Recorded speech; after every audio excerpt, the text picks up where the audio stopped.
En la sesión del día de hoy vamos a ver lo que son componentes de un vector. Bueno, de este lado tengo una imagen de un vector en 2D. Si nos damos cuenta, cuando expresamos un vector, pues lo vamos a expresar en componentes. Eso ya lo habíamos visto.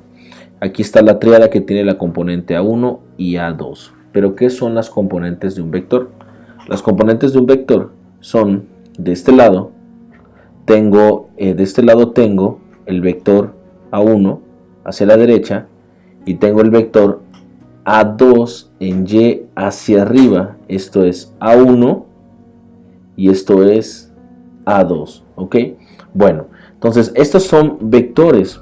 Si yo sumo estos vectores con la ley del paralelogramo, el resultado sería el vector A, ¿ok?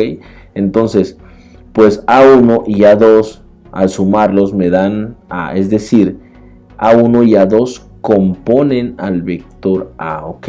Por eso se llaman componentes, porque es justamente los vectores que componen al vector A. En otras palabras, son los vectores que sumados entre ellos me dan el resultado del vector A, ¿ok? Bueno, entonces estas son las componentes, pero las componentes siempre están con respecto al eje X y al eje Y.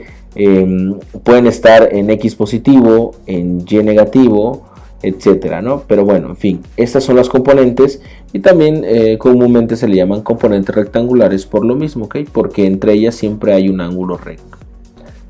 Ahora me paso a esta imagen. En esta imagen tengo pues un vector en 3D que tiene A1, A2 y 3 como componentes, ¿ok? Estos de aquí, A1, A2 y A3. ¿Qué significará A1, A2 y A3? Pues lo mismo, ¿ok? A1 tendría que ser necesariamente, ¿ok?, la componente en X, ¿ok? Esto sería A1, la componente en X, ¿sale? Y A2 sería la componente en Y, es decir, una componente en este sentido, ¿vale? Ok, en el sentido Y positivo.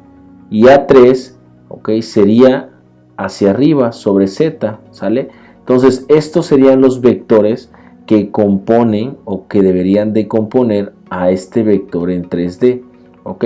Bueno, si se dan cuenta, entonces los componentes en 2D y en 3D pues es lo mismo. Al hablar de componentes pues hablamos de esos vectores que van con respecto al eje X, con respecto al eje Y y con respecto al eje Z, ¿ok?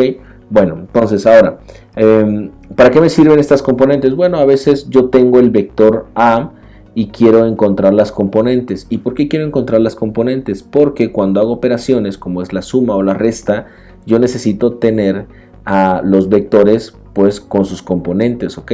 Bueno, pues lo que vamos a ver a continuación es cómo encontrar esas componentes, pero en 2D, es decir, cuando tenemos vectores bidimensionales nada más en X y en Y.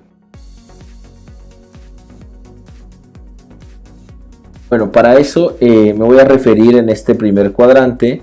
Voy a tener a Bx, ok, está de color verde, y By. Este es el vector o la componente en X y esta es la componente en Y, es decir, el vector que va en X y el vector que va en Y.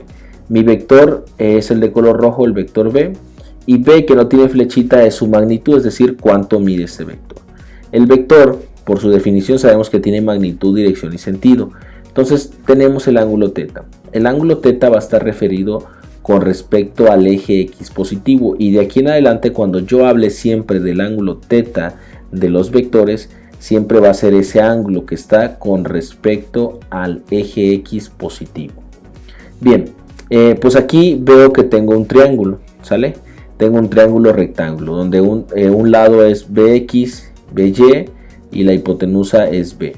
Y tengo el ángulo θ, entonces con respecto al ángulo θ, Bx es el cateto adyacente y By es el cateto opuesto. Si me acuerdo de mis funciones trigonométricas de θ, puedo sacar el seno, el coseno y tangente. Y me van a quedar así, vean, seno de θ es el cateto opuesto que es By, ok, cateto opuesto, el que veo yo así enfrente, cateto opuesto By entre la hipotenusa que es B. Y coseno de θ es el cateto adyacente que sería este, Bx entre B. Si conozco, el supuesto es que yo conozco al vector, es decir, conozco la magnitud, y también conozco el ángulo, entonces puedo obtener a bx y a by, que son sus componentes. ¿Cómo lo hago? Pues nada más despejo de estas funciones trigonométricas. Y aquí tengo ya el resultado para bx y by. Bx va a ser b, la magnitud del vector por el coseno de teta, y by va a ser b por el seno de teta. Estas ya nunca van a cambiar, siempre van a ser iguales, pero lo que yo debo de tener en cuenta es que siempre voy a usar a teta, y teta siempre va a estar con respecto al eje x, ¿okay? Midiendo al vector. Independientemente del cuadrante del que esté el vector, voy a ir desde x hasta donde esté el ángulo, donde esté el vector teta.